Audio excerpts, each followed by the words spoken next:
बाद में।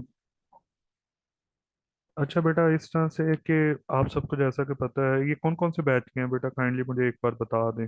2020, 21 और 22, ये सॉरी 2018, 19 और 20 से ही है ना सब लोग?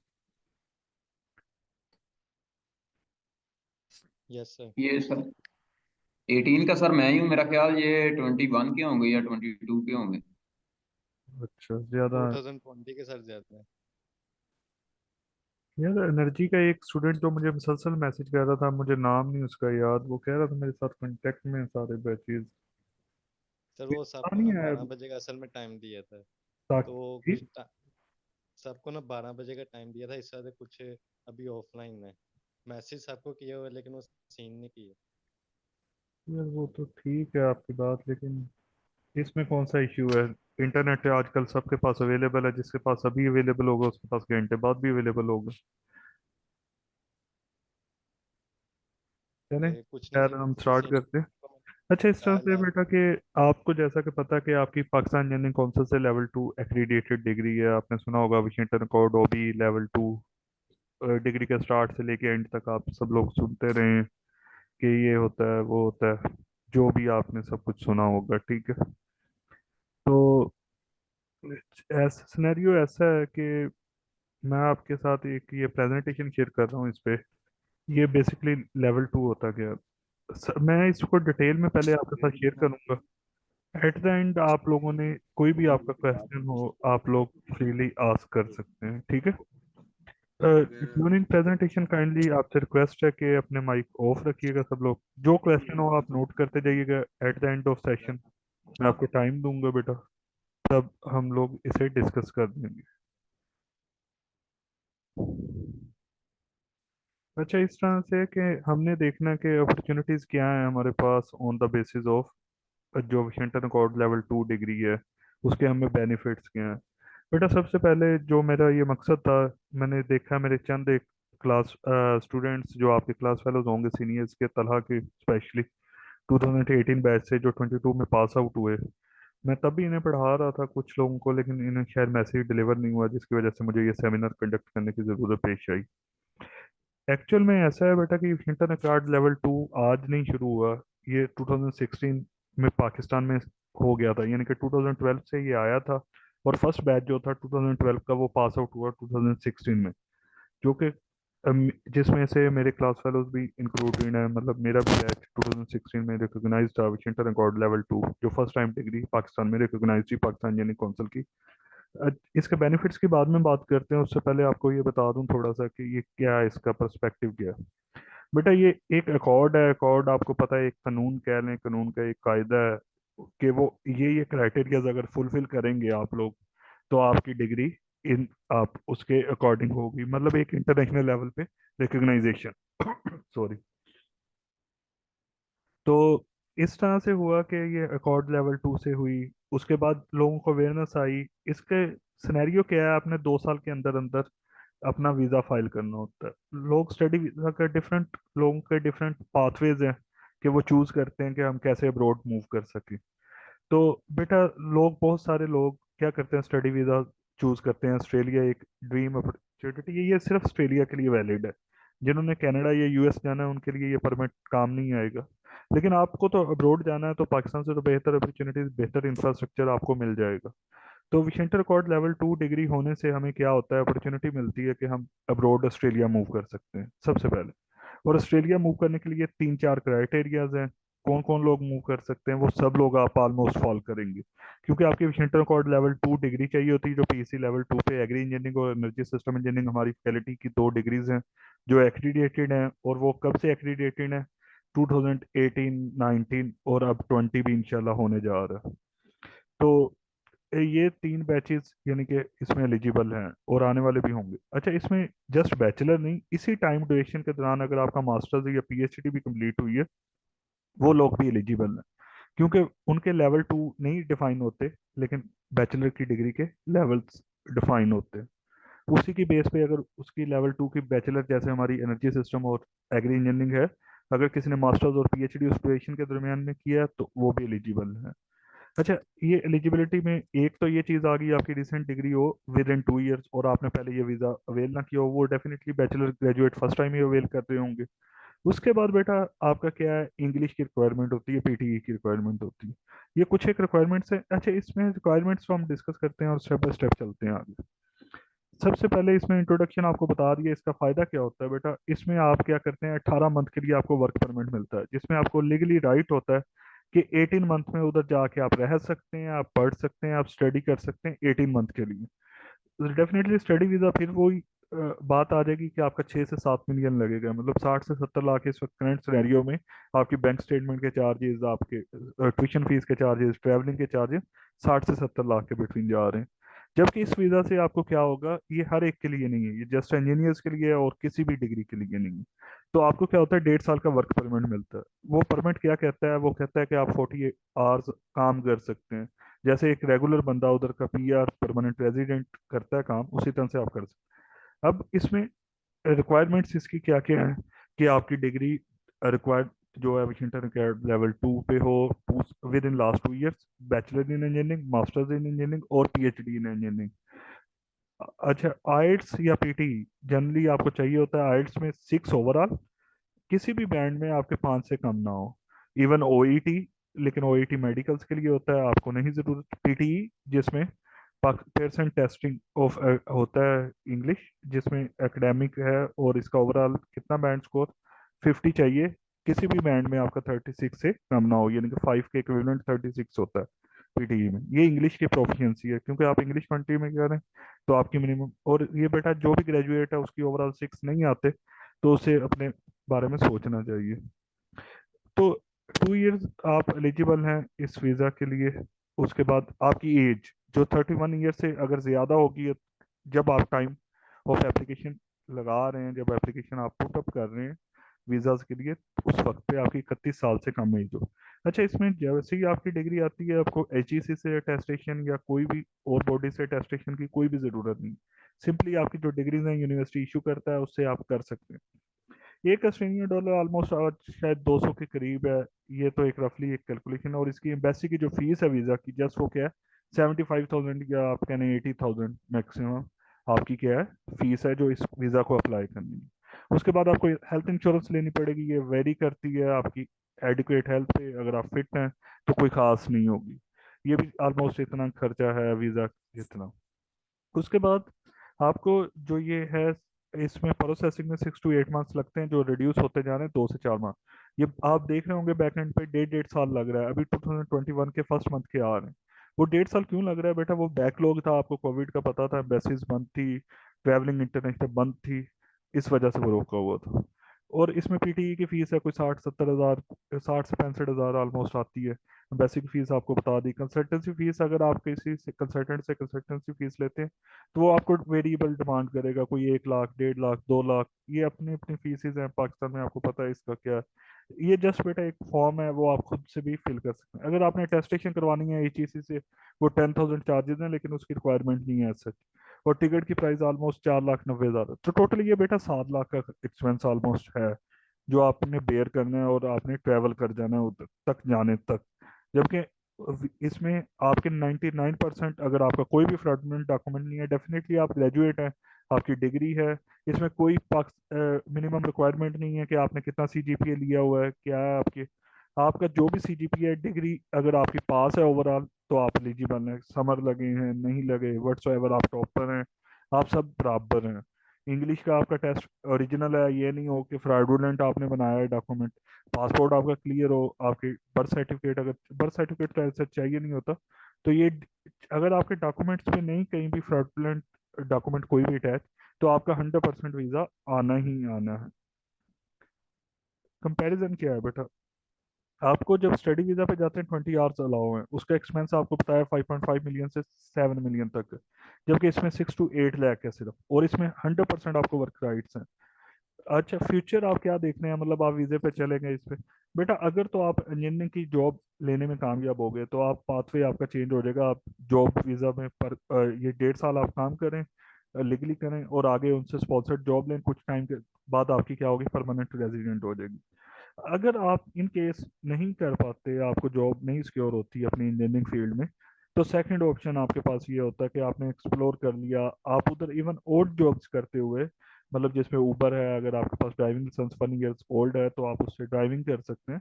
तो आप 4,000 to 5,000 ऑस्ट्रेलियन डॉलर कमाते हैं, और एक बंदे का expense 1,000 Australian dollar to 1,200 Australian dollar per month आता है सिंगल का। तो आप बेटा जब 1,000 1,200 लगा के 3,000 बचा रहे हैं, 3,000 का मतलब है कि आप 6 लाख ऑलमोस्ट बचा रहे हैं, और 1.5 साल आपने काम किया है, तो आपके पास 1 करोड़ रुपए के करीब होगा। तो उससे क्या होगा, जब आपको जो हेक्टिक है, डिप्रेशन से, स्ट्रेस से, लाइफ से, लोग डेथ्स हो रही हैं, आप देखते हैं इर्द गिर्द अपने, सुनते भी होंगे कि डेथ्स हो रही हैं स्टूडेंट्स की, नहीं जाना चाहिए अब्रोड। तो आपके पास जब एक इतनी सेविंग होगी कि 8 to 9 मिलियन, एटलीस्ट 8 मिलियन तो आपके पास होगी, तो आप इजीली अपना वीज़ा सिक्योर करेंगे, और आपको प्रेशर नहीं होगा फीस बेयर करने का, आप इजीली अपनी डिग्री परस्यू कर सकते हैं। जब उधर की आप डिग्री मास्टर्स कर लेंगे, एक थोड़ा सा पाथवे लॉन्ग हो जाएगा, लेकिन आपकी सेविंग्स बढ़ जाएंगी, आपको रास्ता मिल जाएगा। ये उन लोगों के लिए जिनके पास पैसे नहीं होते इधर। और बेटा उधर जाके जब आप उधर रह गए, तो कुछ स्टेट्स ऐसी भी हैं जो कहती हैं आप जस्ट उधर रहे हैं और काम किया है, तो हम आपको पीआर दे देंगे। तस्मानिया है उनमें से एक, कैनबरा भी ऐसा ही कुछ करती है। तो डिफरेंट मैट्रिक्स है बेटा, वो आगे फ्यूचर की बात है, पहले तो आपका ये है कि आप इसको अवेल करते हैं कि नहीं करते। उसके बाद स्किल इंडिपेंडेंट वीजाज हैं, ये इमिग्रेशन के पाथवेज हैं, तीन, 189, 190 और 491। बेटा ये प्योरली क्या है, पॉइंट बेस्ड है। इसमें जब तक आपकी 32 ईयर्स एज नहीं होती, आपकी 32 ईयर्स एज होने तक आप क्या है, स्किल इंडिपेंडेंट वीजाज में हैं। आपकी 189 है, ठीक है। आपने 189 लेने के लिए क्या करना है, 32 पॉइंट्स बेस है बेसिकली, पॉइंट्स के लिए आपको ना इस पेज पे एक पे ले जाओ। ये बेटा आपको विजिबल है सबको। इसमें देखेंगे जब तक आपकी, जिस दिन तक 32 ईयर्स एज है, 33 नहीं होती, आपके पास मैक्सिमम पॉइंट्स है जो कि 30 है। अब जब आप एक इंग्लिश कंट्री में चले जाएंगे बेटा, इधर आप 6 ईच पे आपको कॉम्पिटेंट मिलता है, कोई पॉइंट नहीं मिलता जो आप लेके गए होंगे ईच। इधर आप अभी ओवरऑल लेके गए हैं, जब वहां पे जाना है ईच पे आपको पीआर फाइल करने के लिए 6 ईच चाहिए। तो आपके कॉम्पिटेंट पे 0 है, प्रोफिशिएंट क्या है 7 ईच, और सुपीरियर क्या है 8 ईच। और जो बेटा ऑस्ट्रेलिया में 1.5 साल अगर तो आप कोई ऐसी जॉब करते हैं जहाँ पे पब्लिक इंटरेक्शन है और आपके वाइट पीपल्स के साथ इंटरेक्शन है, तो आप फॉर श्योर सुपीरियर लेवल पे चले जाएंगे और 20 ईच लेंगे। तो 30 और 20 क्या हुआ है, आपके 50 पॉइंट्स हो गए। फॉर एग्जाम्पल ये मैक्सिमम है, लेकिन हम एवरेज लगाते हैं 30 और 10, 40 पॉइंट्स हो गए। अब जब आप, अच्छा ये फोर्थ रिक्वायरमेंट जो है आपकी ग्रेजुएशन की है। जब आप ग्रेजुएट हैं या मास्टर हैं, आपका वो नहीं डिपेंड करता आपके पास ग्रेजुएट डिग्री है या मास्टर्स है, आपको 15 पॉइंट्स ही रहनी है। तो आपके पास बेटा 55 पॉइंट्स हो गए। उसके बाद अगर आपने उधर एम्प्लॉयमेंट कर ली है कोई भी, अगर उधर एम्प्लॉयमेंट 1 साल की है तो कोई नहीं, 1 साल से ज्यादा होती है आपके क्या होंगे, 5 पॉइंट्स। तो अब दो सिनेरियो हैं, अगर तो आपने उधर जॉब कर ली तब भी 5 पॉइंट्स है, अगर नहीं की उधर मास्टर डिग्री की तो तब भी आपके क्या है, 10 पॉइंट्स है। और 10 पॉइंट्स कैसे हैं बेटा, ये 5 पॉइंट्स मिलते हैं आपको उधर रिसर्च बेस्ड डिग्री करने पे, अगर कोई की है तो आपके 60 पॉइंट्स हो गए। अब अगर आप सिंगल हैं, आप मैरिड नहीं है, तो 10 पॉइंट्स बेटा आपको वो मिलेंगे, तो आपके पॉइंट्स कितने हो गए, 70। अब जब उधर क्वालिफिकेशन की 2 साल की कोई भी, तो 5 पॉइंट उसके भी एडिशनल मिलेंगे, तो आपके पास हो गए 70 पॉइंट्स। अब 75 पॉइंट्स के बाद अगर आप कोई स्टेट नॉमिनेशन लेते हैं ये 491 वीजा के लिए, तो आपके पास क्या हो गए, 85 पॉइंट्स। अब टोटल एलिजिबिलिटी क्राइटेरिया क्या था, 65, लेकिन आप तो चले गए 85 पे। और 85 पे 491 मिलेगा, जो कि 5 ईयर्स का आपका वीजा होगा। वो 5 ईयर्स में क्या रिक्वायरमेंट है, आपने उस स्टेट में रहना है, उस स्टेट में रहते हुए 3 साल टैक्स रिटर्न देनी है, $70,000 पर एनम कमा के। जब आप वो मीट रिक्वायरमेंट कर लेंगे 3 साल के लिए, आप एलिजिबल हो जाते हैं पीआर के लिए। लेकिन पीआर की रिक्वायरमेंट एक अपनी है कि आप उस कंट्री में 4 साल रहे हो। तो डेफिनेटली जब आपने पीआर फाइल की उससे पहले आप साल 1.5 साल तो रह चुके हैं, तो 3 साल फर्दर रहे, तो आप 4 साल पूरे करके सिटीजनशिप के लिए एलिजिबल हैं। तो बेटा ये जो प्रेजेंटेशन थी मैंने तला के जिम्मे लगाई थी, आपके सीनियर 2018 बैच के, ये उसे क्रेडिट जाता है, उसने बनाई और आज आपको मैंने प्रेजेंट कर दिया। तो बेटा इसके रेलिवेंट अब आपके कोई भी क्वेश्चन है, 1 बाय 1 हैंड रेज करते जाएं और आप फ्रीली पूछ सकते हैं। और जो लोग लेट ज्वाइन किया था वो फिक्रमंद ना हो बेटा, इसको मैंने रिकॉर्डिंग पे लगाया हुआ है, मैं आपको रिकॉर्डिंग शेयर कर दूंगा। जब हमारी फिजिकल क्लासेस होंगी आप मेरे से आके फ्लैश में ले जाइएगा स्टूडेंट्स, और बैच में अपने शेयर कर दीजिएगा। जी बेटा, वन बाय वन आप हैंड रेज करते जाएं, अगर किसी को कोई कन्फ्यूजन है, कोई क्वेश्चन है, किसी का पॉइंट क्लियर नहीं हुआ, कोई भी क्लैरिटी चाहते हैं किसी भी पॉइंट पे, तो आप प्लीज पूछ सकते हैं। और तला बेटा, अगर कोई आपको लगता है पॉइंट हमारा मिस हो गया तो वो आप प्लीज मुझे पॉइंट आउट कर सकते अच्छा सर, यहाँ पर मैं ना एक दो चीजें ऐड करना चाहूंगा। ये मैंने एक तो लिखी हुई है ना, वीजा अप्लाई फी, ये $410 की, ये $465 है, और टैक्स डालकर $5 इसका टैक्स है, $431 ऐसा रहेगा। हैं। ठीक है, वो ये करेक्शन। ऑलमोस्ट 90%। ये ये मैंने कंसल्टेंट से सर एक दो से पूछा है, तो उन्होंने बताया कि 465 है और $5 टैक्स है, $471 लगता है। जी ठीक हो गया। और दूसरा, ये टिकट फी जो लिखी हुई है, ये बच्चे मतलब ये देखकर ना घबरा जाएं कि वो 4,90,000 लिखी हुई है, वो एमिरेट्स की टिकट है। वो ठीक। हम जैसे लोग जो हैं वो तकरीबन 3 लाख में भी चले जाते हैं, जो थोड़ी सी मतलब लोकल तरह की टिकट होती है। इकोनॉमी क्लास में। ये इकॉनमी क्लास में सर ये 5 लाख टिकट है, ये एमिरेट्स की है। मतलब ये 2 लाख इधर से भी खर्चा कम हो सकता है, 3 लाख में बंदा जा सकता है। मेरे तो एक दो दोस्त गए हैं, वो 3 लाख में गए हैं तकरीबन चल, इकॉनमी क्लास। वो वैसे भी ये सीजन टू सीजन डिपेंड करता है बेटा, आप किस टाइम पे जा रहे हैं, किस ड्यूरेशन में जा रहे हैं, वो भी डिपेंड करता है इसमें। और ये मल्टीपल एंट्रीज हैं, इसमें ये नहीं है कि एक बार आप चले गए और 1.5 साल तक आप आ नहीं सकते। आपके पास अगर इतना कैश फ्लो है तो आप हर 15 दिन बाद, हर हफ्ते बाद, डेली भी आ सकते हैं, आपकी ट्रैवलिंग पे है और आपकी चॉइस है। जी। तला, और कुछ ऐड करना चाहते हैं आप? नहीं सर, बहुत शुक्रिया। चलें। जी कासिम,